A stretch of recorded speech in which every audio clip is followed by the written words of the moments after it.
How's it going?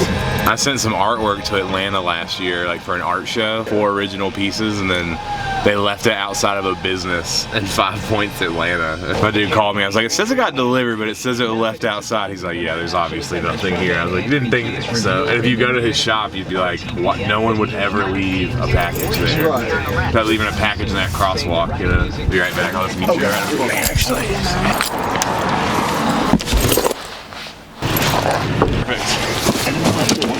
In your life.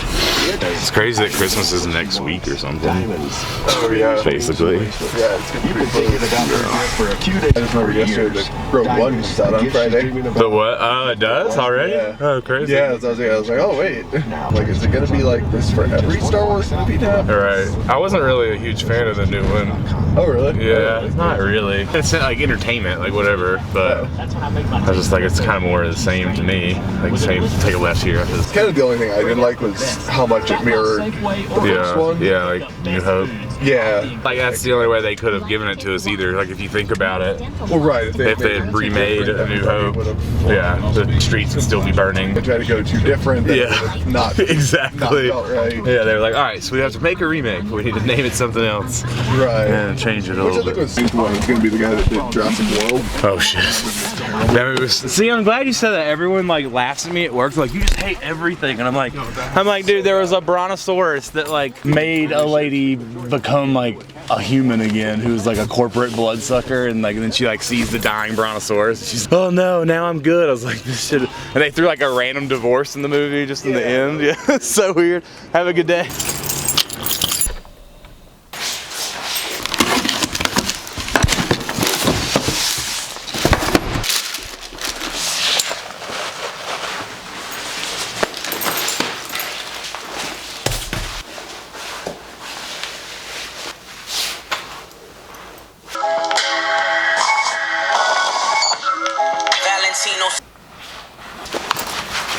What am I doing right now? How's the fit on these? They're tight.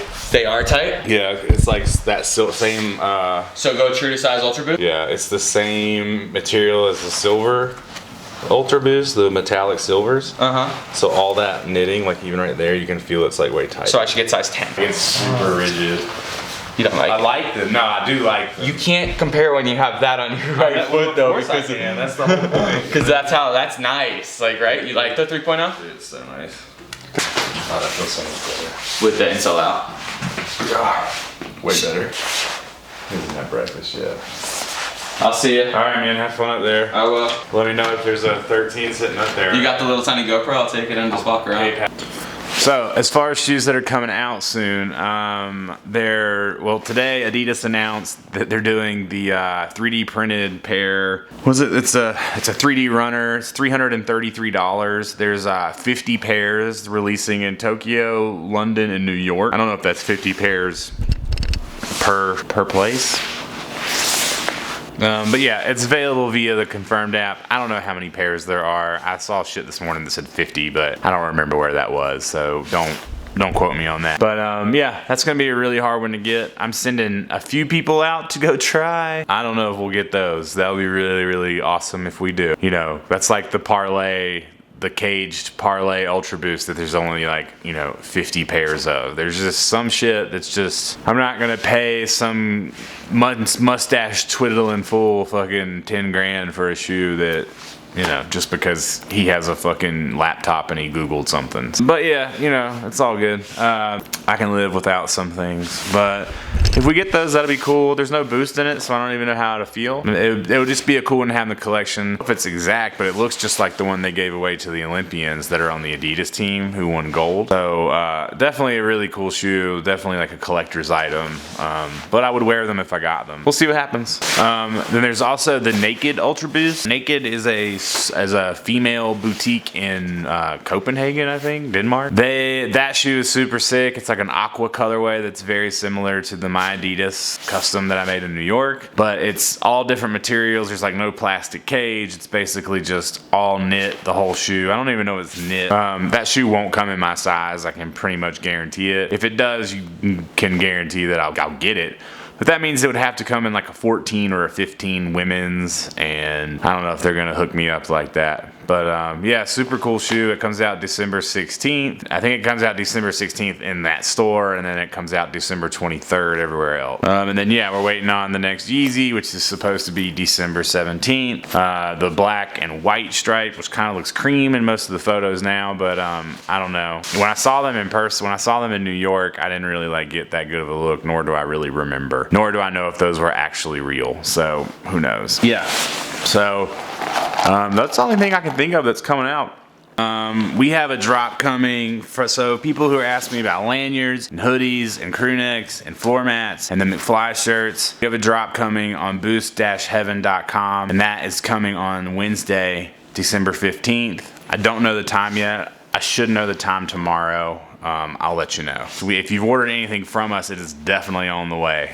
It is out the door. We don't have it anymore. So beanies will be restocking, everything. So like we work in a business where like it is okay to own other people's masters. That's insane. Yeah. That we're in the music industry. That will soon change, by the way.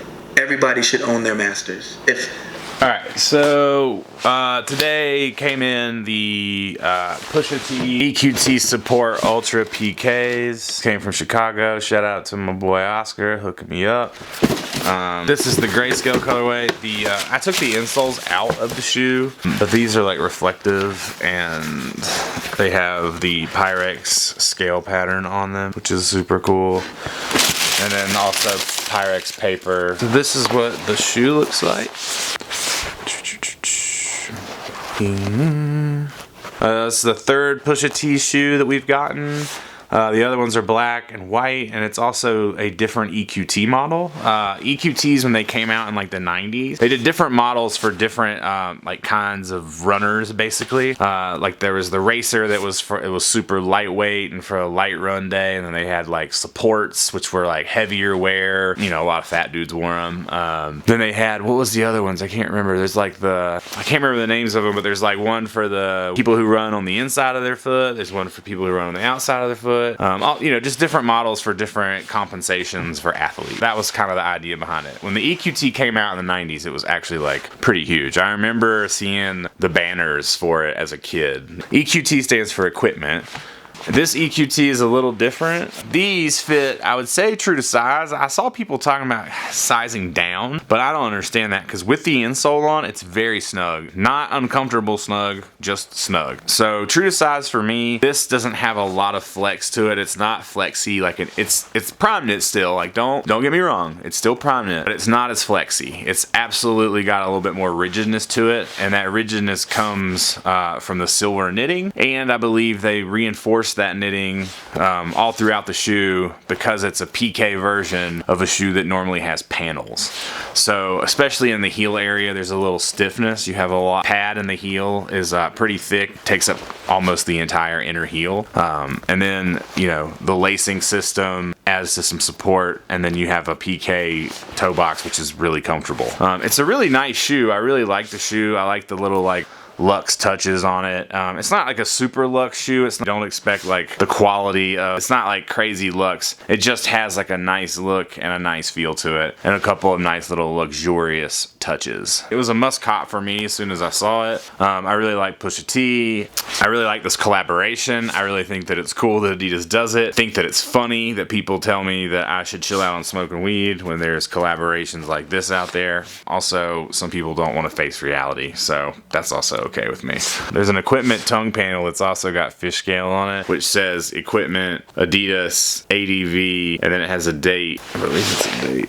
91 to 16. So that's when EQT started, was 1991. So yeah, these are the Pusha T's. They're super clean look. Really, I mean, I can wear this with a lot of shit. Talking to some people about these, they would say they think they fit looser than an Ultra Boost, which I don't agree with. The knitting on it is thinner. It's just it's a lighter fit on your foot. It's less supportive. It doesn't have same tightness as an Ultra Boost. Like 1.0 or 2.0. It definitely fits nothing like a 3.0. Yeah, I wouldn't necessarily say that they're loose. I would just say that they're light. And I wouldn't say that they're tight. I would just say that they are a little bit more rigid.